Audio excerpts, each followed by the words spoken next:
Bismillahirrahmanirrahim. Assalamu alaikum. So today we are discussing our subject conflict management, which is coded as HRM 624, and it is our part 2 video of final term subjective questions. Alright, so let's move on to our question. The first question we have: why most of the people indulge in stereotyping in spite of in-depth investigation? तो क्यों ज़्यादातर लोग stereotyping में involve होते हैं और वो in depth investigation नहीं करते हैं। बेसिकली इन स्टीरियोटाइपिंग क्या होता है कि आप पहले से ही अपने माइंड में इमेज बना लें किसी चीज़ की, सिंप्लीफिकेशन कर लें या जजमेंट दे दें। इस तरह से कहेंगे कि फ़र्स्ट इम्प्रेशन जो है आपका किसी चीज़ के लिए, उसी को आप जज कर लें या सुनी सुनाई बातों पे आपका ज़्यादा फोकस होता है। तो यहाँ जो इसका आंसर लिखा हुआ है वो थोड़ा रिलेटेड मुझे नहीं लग रहा है। हमारे जो हैंडआउट्स में है वो इसका बहुत सिंप्लीफाई तरीके से इसका आंसर लिखा हुआ है, हम लोग वहाँ से देखेंगे। Here we have, I am sorry, so why people stereotype. यहाँ पे एक टॉपिक है, people use systematic processing to try to understand other people only if, यानी कि पीपल जो है वो सिस्टमेटिक प्रोसेसिंग से ही लोगों को समझ लेते हैं।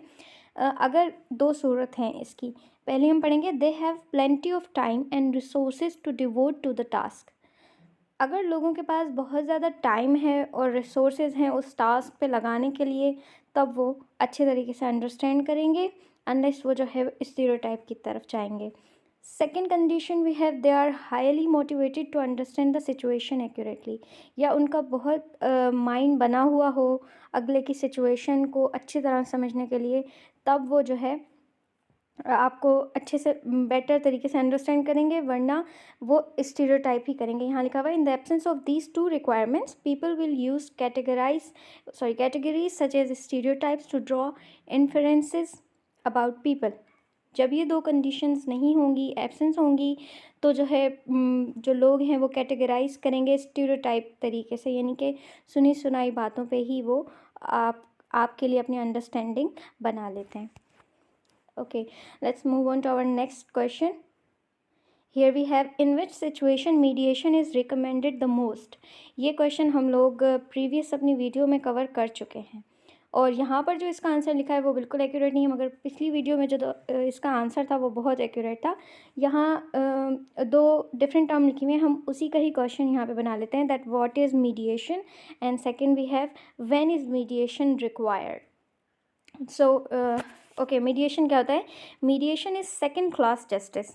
It is a type of assisted negotiation that uses a third party or panel of third parties to help disputants negotiate their settlement. Mediation basically जो है वो ADR से रिलेटेड करता है, ऑल्टरनेटिव डिस्प्यूट रेजोल्यूशन। बहुत सारे डिस्प्यूट रेजोल्यूशन हमारे country में है जो लीगली तरीके से जो है वो उनको रिजॉल्व करते हैं, मगर मीडिएशन एक ऐसा तरीका है जो आप थर्ड पार्टी से नेगोशिएशन करके, थर्ड पार्टी के साथ नेगोशिएशन करके अपने डिस्प्यूट रिजॉल्व करवा सकते हैं, और ये सेकंड क्लास जस्टिस होता है। मीन्स से कि इससे आपको सेकंड क्लास जस्टिस मिलता है, लीगल तरीके से हट के थोड़ा सा, ठीक है। नेगोशिएशन से आपके जो डिस्प्यूट जो हैं वो रिजॉल्व हो सकते हैं, और जो आपके डिस्प्यूट रिजॉल्व करवाता है मीडिएशन तरीके से, उसको हम मीडिएटर कहते हैं। Alright, okay, next we have, when is mediation required? Mediation कब रिक्वायर होती है आपको? When interpersonal conflict occurs. Interpersonal कहते हैं कि आपसी ताल्लुकात में जो कॉन्फ्लिक्ट हो जाता है, जब वो होता है तब मीडिएशन रिक्वायर होती है। The most common approach to resolving it is negotiation. इसका जो रिज़ॉल्व करने का कॉमन अप्रोच जो है वो है नेगोशिएशन, यानी कि बातचीत या मुज़ाकरात से जो मसले हल होते हैं। An interplay and a dialogue between the disputants and the representatives aimed at resolving the conflict. Negotiation के अलावा इंटरप्ले होता है डायलॉग्स बिटवीन, यानी कि कम्युनिकेशन होती हैं डिस्प्यूटेंट्स के दरमियान और उनके रिप्रेजेंटेटिव जो डिस्प्यूट को रिप्रेजेंट कर रहे होते हैं सॉल्व करने के लिए वो conflict. If negotiation does not resolve the conflict and if the conflict involves legal issues, litigation is the only option many disputants see as recourse. तो क्या कहता है कि अगर नेगोशिएशन से कॉन्फ्लिक्ट रिजॉल्व नहीं होता है और उस कॉन्फ्लिक्ट में लीगल इश्यूज इन्वॉल्व होते हैं, तो आपके पास लिटिगेशन एक ओनली ऑप्शन रह जाता है अपना डिस्प्यूट सोल्व करने के लिए। लिटिगेशन प्रोसेस के बारे में हम पढ़ेंगे। लिटिगेशन जो है वो मीडिएशन, आर्बिट्रेशन एंड लिटिगेशन, ये थ्री जो टर्म्स हैं ये ADR से निकली हैं, अल्टरनेटिव डिस्प्यूट रेजोल्यूशन से। Litigation is a legal action basically, जिसमें आप लीगल एक्शन और लॉज और रेगुलेशन को सामने रख के आप अपने डिस्प्यूट को रिजॉल्व करते हैं, और जो उसकी जजमेंट होती है फिर आपके पास वो सिंगल ऑप्शन होता है उसको अपने ऊपर इन्फोर्स करने के लिए, उसके अलावा दूसरा ऑप्शन नहीं होता। Next question we have, what factors should be considered before conducting the process of arbitration. Arbitration क्या है? Arbitration is also kind of a mediation, यूँ कह सकते हैं आप फैसिलिटेटिव मीडिएशन होती है। आर्बिट्रेशन में कोई एक्सपर्ट, लीगल एक्सपर्ट बंदा हायर करते हैं कॉन्फ्लिक्ट को रिजॉल्व करने के लिए। लीगल एक्सपर्ट बंदा इसलिए कि उसको थोड़ी बहुत लॉ की, रूल्स रेगुलेशन की खबर हो, ताकि अगर वो अपना जो डिसीजन या रिवॉर्ड जो पेश करता है डिस्प्यूटेंट के लिए वो अकॉर्डिंग टू लॉ हो। ठीक है, आर्बिट्रेशन इस सूरत में होती है। तो यहाँ क्या कह रहे हैं कि कौन से फैक्टर्स ऐसे हैं जो आप आर्बिट्रेशन के प्रोसेस से पहले कंसिडर करते हैं। तो यहाँ पे दो हैं, इन्फोर्सेबिलिटी एंड आर्बिटेबिलिटी। ठीक है, इन्फोर्सेबिलिटी में क्या होता है, whether the contract to arbitrate is valid and can be enforced against the party seeking to avoid arbitration. जो आर्बिट्रेशन में जो कॉन्ट्रैक्ट आता है उसको ये देखना होता है कि क्या ये वैलिड है। अगर आप कोई अपना डिसीजन या रिवॉर्ड उसको फॉरवर्ड करते हैं तो क्या अगली पार्टी वो इन्फोर्स कर पाएगी अपने ऊपर, या तो अवॉइड करेगी वो उसको, ये आपने देखना होता है। देन आर्बिट्रेबिलिटी ये है, whether a particular dispute is subject to an agreement to arbitrate, कि जो डिस्प्यूट है वो असल में आर्बिट्रेट को ही सॉल्व करना चाहिए, क्या रिकन्सिलिएशन हो सकती है उसमें या मीडिएशन उसमें आ सकती है। Okay, next question we have, if the extreme enemies want to adopt the means other than litigation to resolve their issue, which method would be the most effective for them? यानी कि जो बहुत ज़्यादा आपस में दुश्मन होते हैं, अगर वो लिटिगेशन का प्रोसेस नहीं अपनाना चाहते, लिटिगेशन कानूनी तौर पर अपना डिस्प्यूट रिजॉल्व नहीं करवाना चाहते, तो उनको किस वे पे जाना चाहिए फिर? The answer is alternative dispute resolution which is ADR। ये बहुत अच्छा है डिस्प्यूट रिजॉल्व करने के लिए ये ऑप्शन। अब इस ऑप्शंस में हमारे पास क्या क्या आ जाते हैं ADR में? ADR में हमारे पास 6 टर्म्स आ जाती हैं।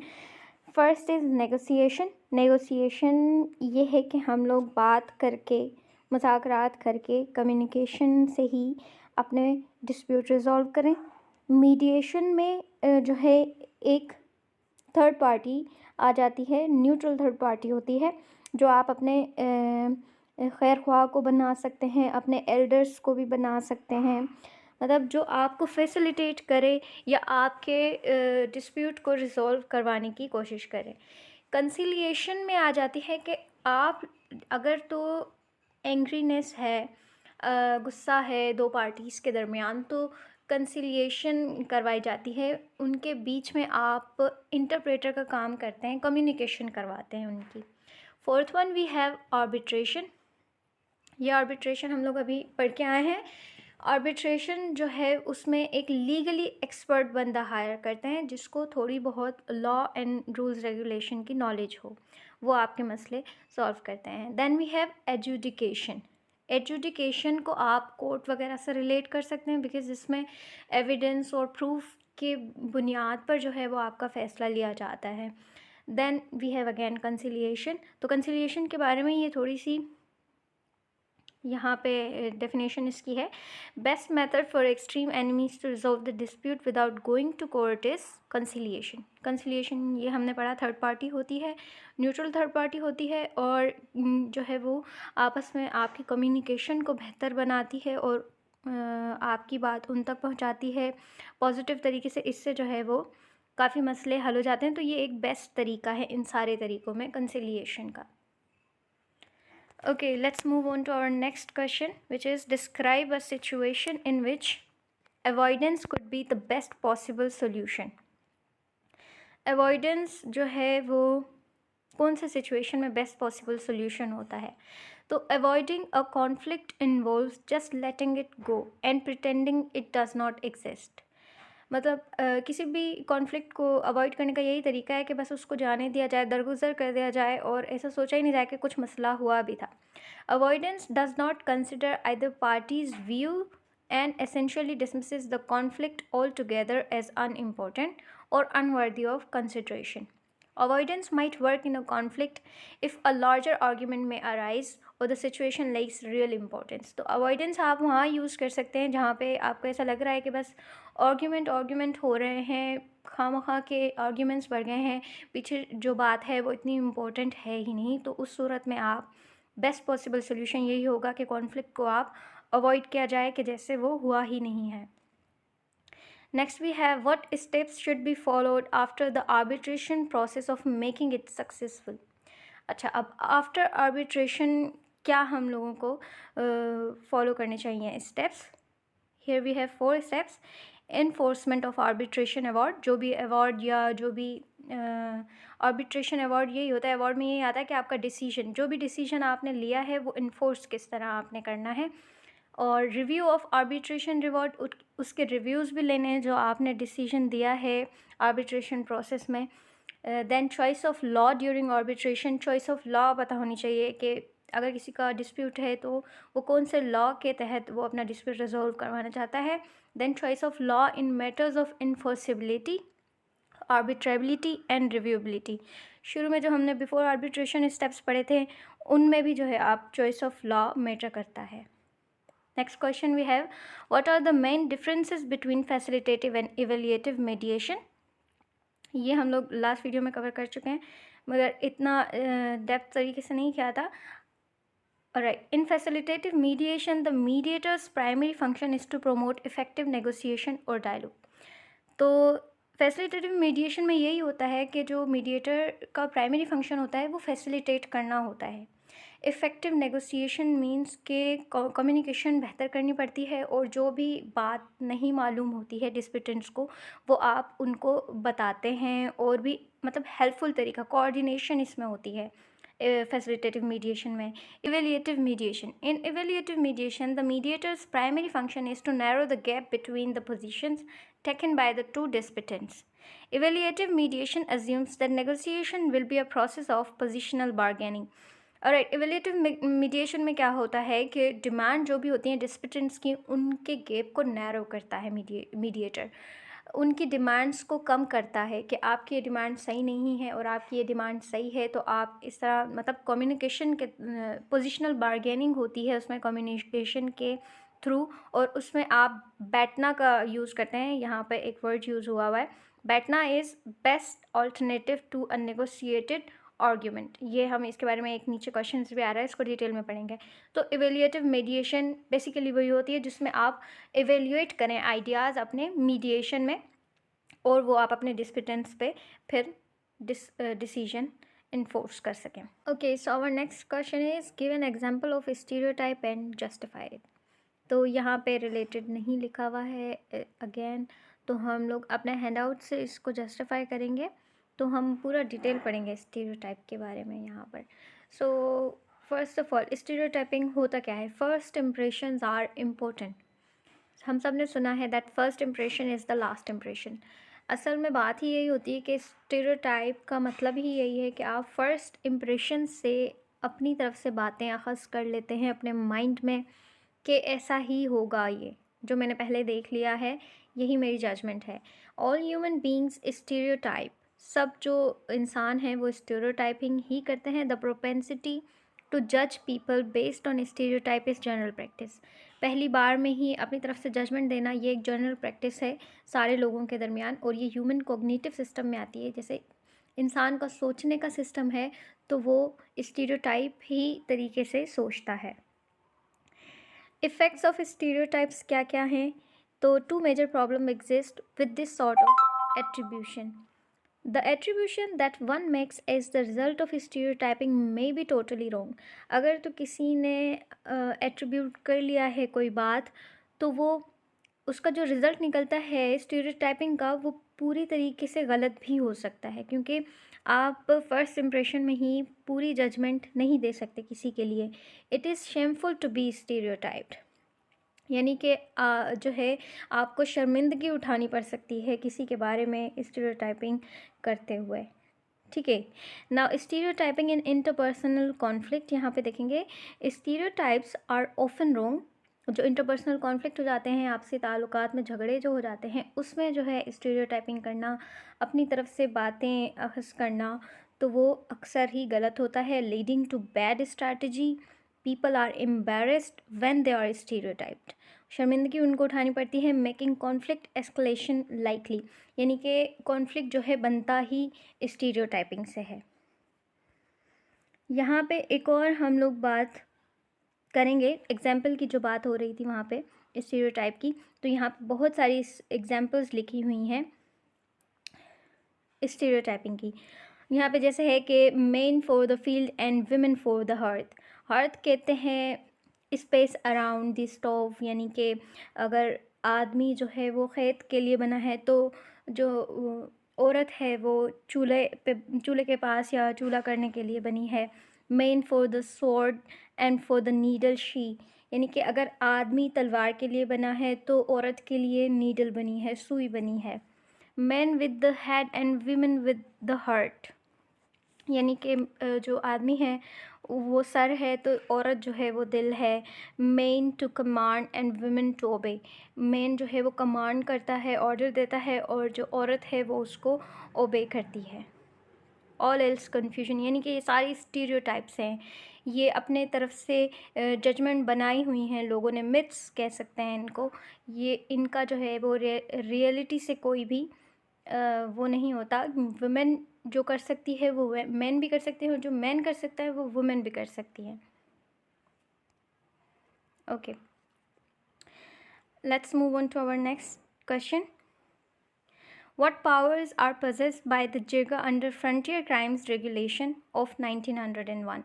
ओके, ये हम लोग पूरा क्वेश्चन प्रीवियस वीडियो में डिस्कस कर चुके हैं. अगर आपको नहीं मालूम तो मैं उसका डिस्क्रिप्शन में लिंक डाल दूँगी दूसरी वीडियो का, उसमें ये पूरा जो है डिस्कस हुआ है. Legal issues, ODR, online dispute resolution के, ये भी हम लोग डिस्कस कर चुके हैं. Next is to creating BATNA the negotiator what should to do.